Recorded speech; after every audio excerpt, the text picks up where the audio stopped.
प्रभु तेरी वाणी जीवन की रोटी, नैनों की ज्योति अंधेरा मिटाती।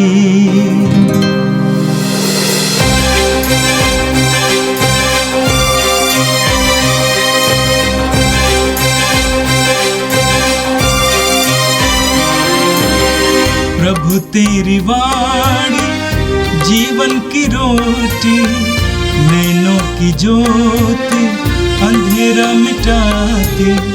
प्रभु तेरी वाणी जीवन की रोटी, नैनों की ज्योति अंधेरा मिटाती। वाणी वाणी वाणी वाणी वाणी पवित्र है, शाश्वत है, जीवन का मन्ना है। 4 फरवरी शनिवार। पहला पाठ कुरिन्थियों के नाम संत पौलुस का पहला पत्र, अध्याय 9, पद संख्या 16 से 19, 22 से 23। भाइयों, मैं इस पर गौरव नहीं करता कि मैं सुसमाचार का प्रचार करता हूँ। मुझे तो ऐसा करने का आदेश दिया गया है। धिक्कार मुझे यदि मैं सुसमाचार का प्रचार न करूं।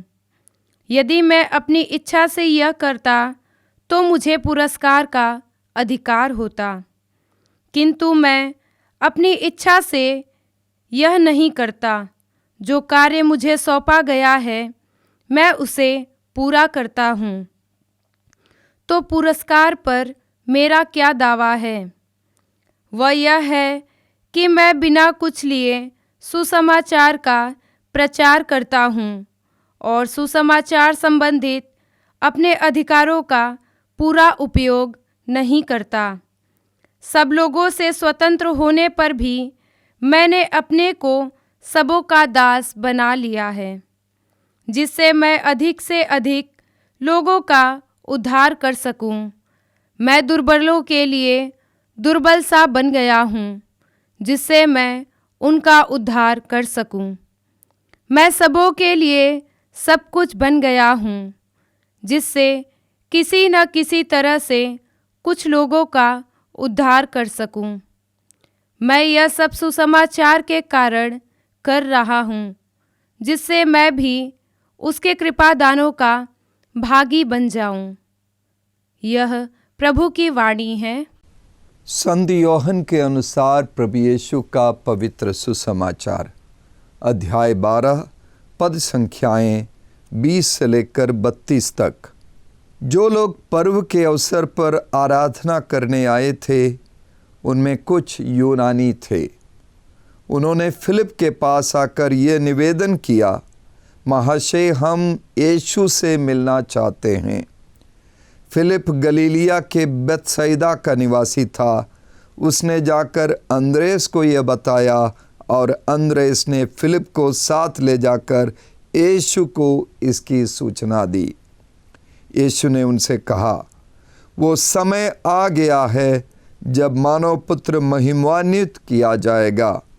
मैं तुम लोगों से यह कहता हूँ, जब तक गेहूं का दाना मिट्टी में गिरकर नहीं मर जाता तब तक वो अकेला ही रहता है, परंतु यदि वो मर जाता है तो बहुत फल देता है। जो अपने जीवन को प्यार करता है वो उसका सर्वनाश करता है, और जो इस संसार में अपने जीवन से बैर करता है वो उसे अनंत जीवन के लिए सुरक्षित रखता है। यदि कोई मेरी सेवा करना चाहता है तो मेरा अनुसरण करे। जहाँ मैं हूँ वहीं मेरा सेवक भी होगा। जो मेरी सेवा करेगा मेरा पिता उसको सम्मान प्रदान करेगा। अब मेरी आत्मा व्याकुल है। क्या मैं यह कहूँ, पिता इस घड़ी के संकट से मुझे बचा? किंतु इसलिए तो मैं इस घड़ी तक आया हूँ। पिता अपनी महिमा प्रकट कर। उसी समय ये स्वर्गवाणी सुनाई पड़ी, मैंने उसे प्रकट किया है और उसे फिर प्रकट करूँगा।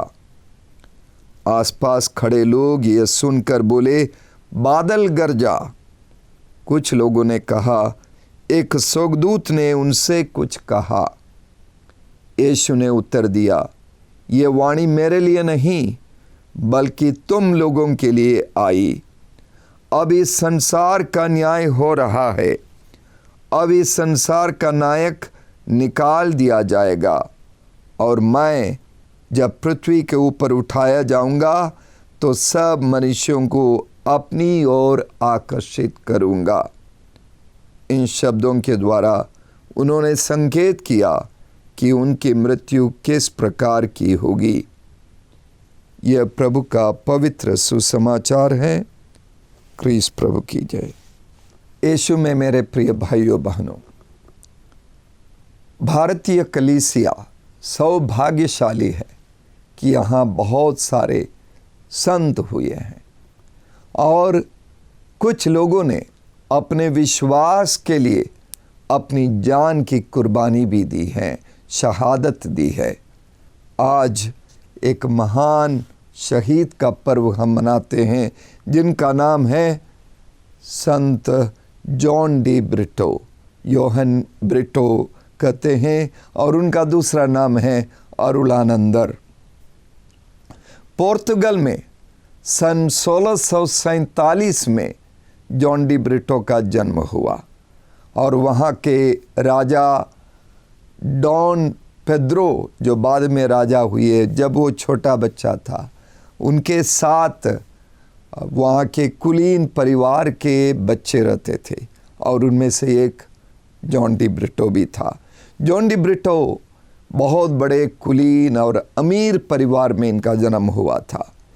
बचपन से ही वो पुण्य और पवित्र जीवन बिताता था और उनके दोस्तों के लिए उसकी पवित्रता उन्हें अच्छी नहीं लगती थी। और जब वो छोटा था तभी बहुत अधिक बीमार हो गया था और मरने के कगार पर था और उस अवसर पर उसकी माँ ने फ्रांसिस जेवियर से प्रार्थना की। फ्रांसिस जेवियर उससे करीब 100 साल पहले उनकी मृत्यु हुई थी। भारत देश में बहुत बड़े मिशनरी का कार्य करते हुए और उसकी माँ की प्रार्थना के द्वारा और संत फ्रांसिस की मध्यस्थता से जॉन डी ब्रिटो की बीमारी दूर हो गई। वो बिल्कुल भला चंगा हो गया और उसकी माँ ने अपना आभार प्रकट करते हुए जॉन डी ब्रिटो को जस्यूट फादर लोग जो पोशाक पहनते हैं या संत फ्रांसिस जेवियर ने जो पोशाक पहना था वही पोशाक पहनाया। फ्रांसिस जेवियर की तरह जॉन डी ब्रिटो भी भारत में आकर यहाँ के गैर विश्वासियों के बीच में सुसमाचार का प्रचार करने और उन्हें विश्वास दिलाने, उनका उद्धार करने की इच्छा जागृत हुई। 15 वर्ष की उम्र में यीशु संघी बनने के लिए उन्होंने आवेदन किया, उन्हें स्वीकार कर लिया गया। पढ़ाई में तो बहुत होनहार था और पुरोहिताई अभिषेक के बाद उनके अधिकारियों ने चाहा कि वो पुर्तगाल में रहें, वहाँ के गुरुकुलों में, वहाँ के विश्वविद्यालय में अध्यापन का कार्य करें। लेकिन जॉन डी ब्रिटो का केवल एक ही उद्देश्य था कि भारत में आकर सुसमाचार का प्रचार करें और इस तरह सन 1673 में अपने 16 साथियों के साथ वो लिस्बन से, पुर्तगाल के लिस्बन से निकल जाते हैं। भारत के लिए उन्होंने प्रस्थान किया और गोवा में आए और उसके बाद अपने जीवन के अधिकांश समय उन्होंने दक्षिण भारत के मदुरई मिशन में अपना जीवन बिताया और वहाँ का इलाका बहुत ही गर्म इलाका है।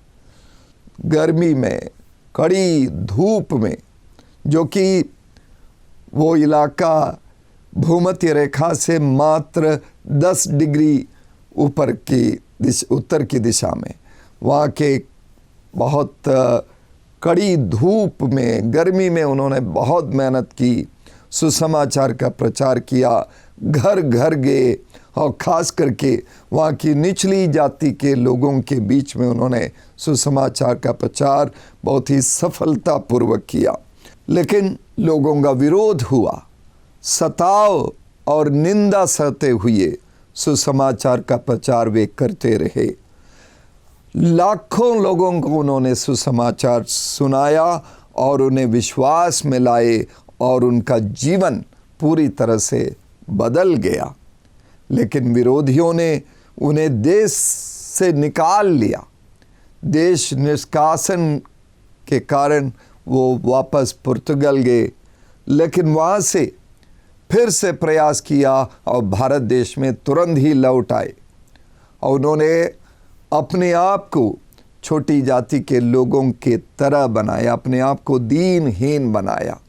और कहा जाता है कि अपने शरीर, अपने गोरे चमड़े को काला बनाया, कोयला वगैरह पुता के, ताकि वो वहाँ के लोगों जैसा दिखाई दे और सुसमाचार के लिए वो कुछ भी करने के लिए तैयार थे। जिस तरह यूहन्ना बपतिस्ता को एक औरत के कारण शहादत झेलनी पड़ी, उसी तरह जॉन डी ब्रिटो को भी शहादत स्वीकार करना पड़ा। उसी तरह जब एक राजा ने विश्वास को स्वीकार किया तो उनके रखाइल एक महिला को उन्होंने अपने धर्म की बाधा मानते हुए अलग कर दिया।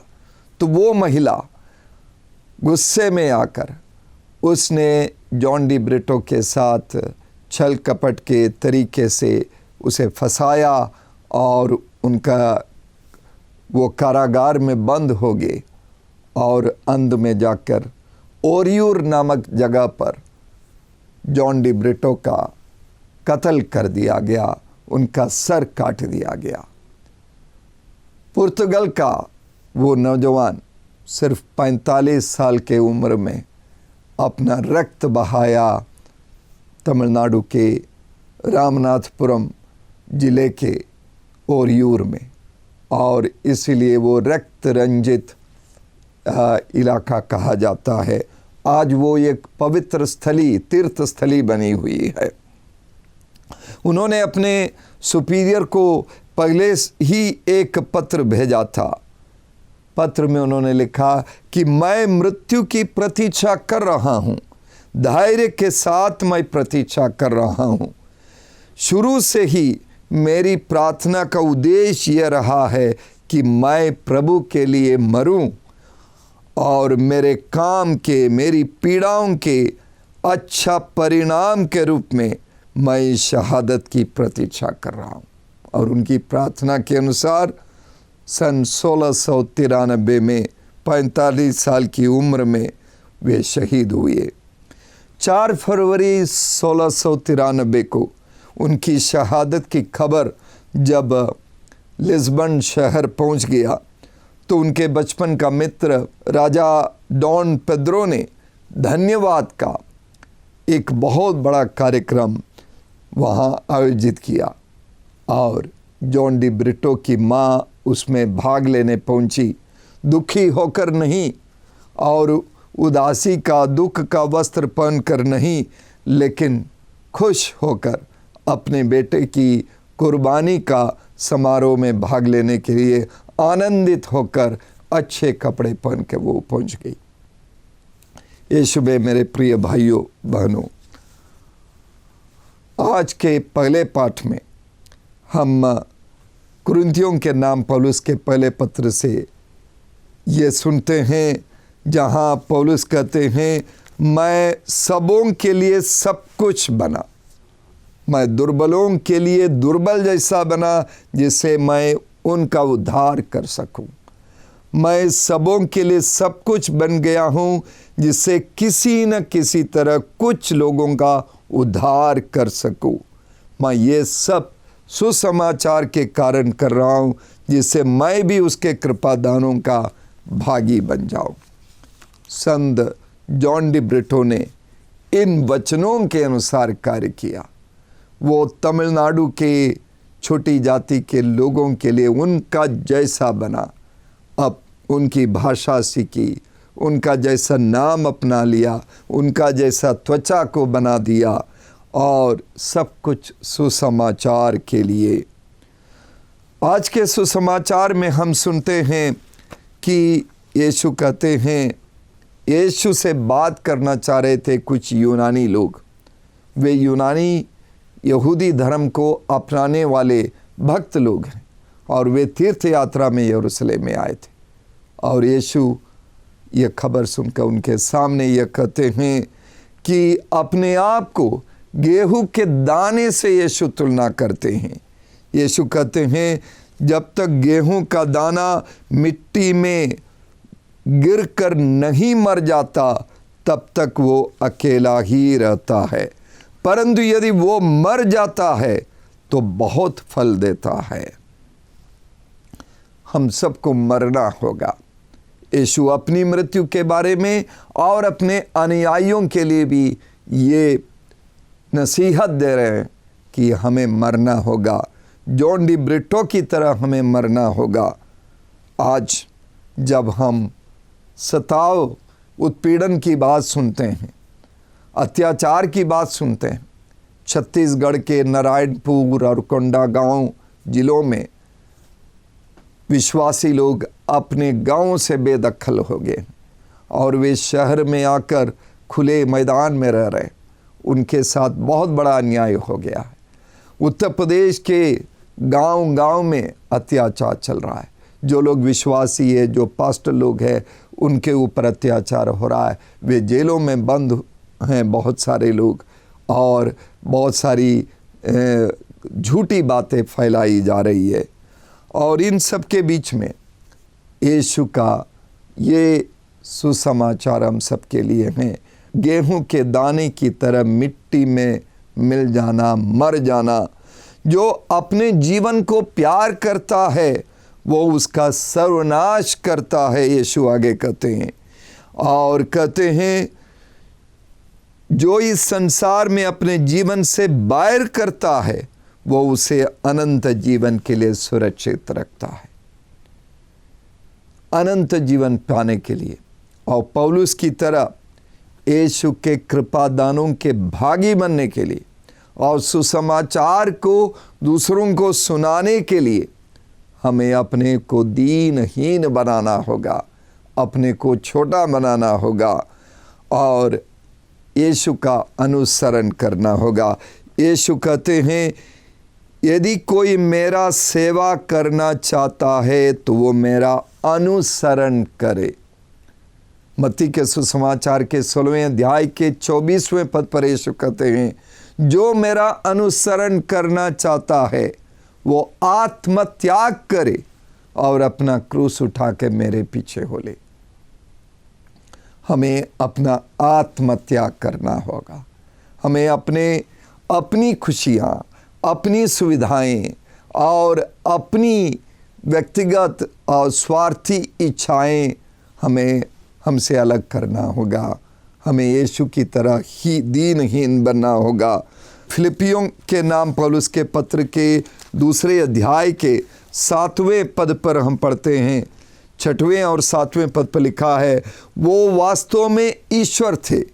यीशु के बारे में कि वास्तव में यीशु ईश्वर थे और उनको पूरा अधिकार था कि वो ईश्वर की बराबरी करे। फिर भी उन्होंने दास का रूप धारण कर तथा मनुष्यों के समान बनकर अपने को दीनहीन बना लिया। हमें यीशु की तरह दीनहीन बनाना होगा। और जो गेहूं के दाने की तरह अपने को नीचा गिराता है वो उठाया जाएगा। जिस तरह यीशु को स्वर्ग से वाणी सुनाई दी, मैंने उसे प्रकट किया है और उसे फिर प्रकट करूँगा। और यीशु कहते हैं, ये वाणी उनके लिए नहीं, हम में से हर एक के लिए। हमें स्वर्गिक पिता प्रकट करेंगे, महिमान्वित करेंगे। जो अपने को नीचा दिखाएंगे, सेवक का कार्य करेंगे, सेवा का कार्य करेंगे, उन्हें यीशु ऊपर उठाएंगे, महिमान्वित करेंगे और मुकुट पहनाएंगे और स्वर्ग में हम सबको जगह मिलेगी और हमारे साथ जिनकी हम सेवा करते उन सबको भी जगह मिलेगी। आइए हम प्रार्थना करें। सर्वशक्तिमान प्रेमी पिता ईश्वर, हम अपने देश के लिए धन्यवाद देते हैं तुझे। हम अपने देश के महान संत जॉन डी ब्रिटो के लिए तुझे धन्यवाद देते हैं, तेरी स्तुति करते हैं। उनके शरीर से बहाए गए उनका पवित्र रक्त हम सबकी सेवा के जीवन में, शिष्यता के जीवन में, मुक्ति के कार्य के जीवन में हमारी मदद करे, हमें शुद्ध करे, हमें और धैर्यवान बनावे और हमारे अंदर हिम्मत और साहस भर दे कि हम यीशु के लिए जिए, यीशु के लिए मरे, यीशु की महिमा के लिए कार्य करें। ये प्रार्थना हम तुझसे करते हैं हमारे प्रभु यीशु के द्वारा, आमीन। प्रभु तेरी वाणी जीवन की रोटी, नैनों की ज्योति अंधेरा मिटाती। वाणी वाणी वाणी वाणी वाणी पवित्र है, शाश्वत है जीवन का मन्ना।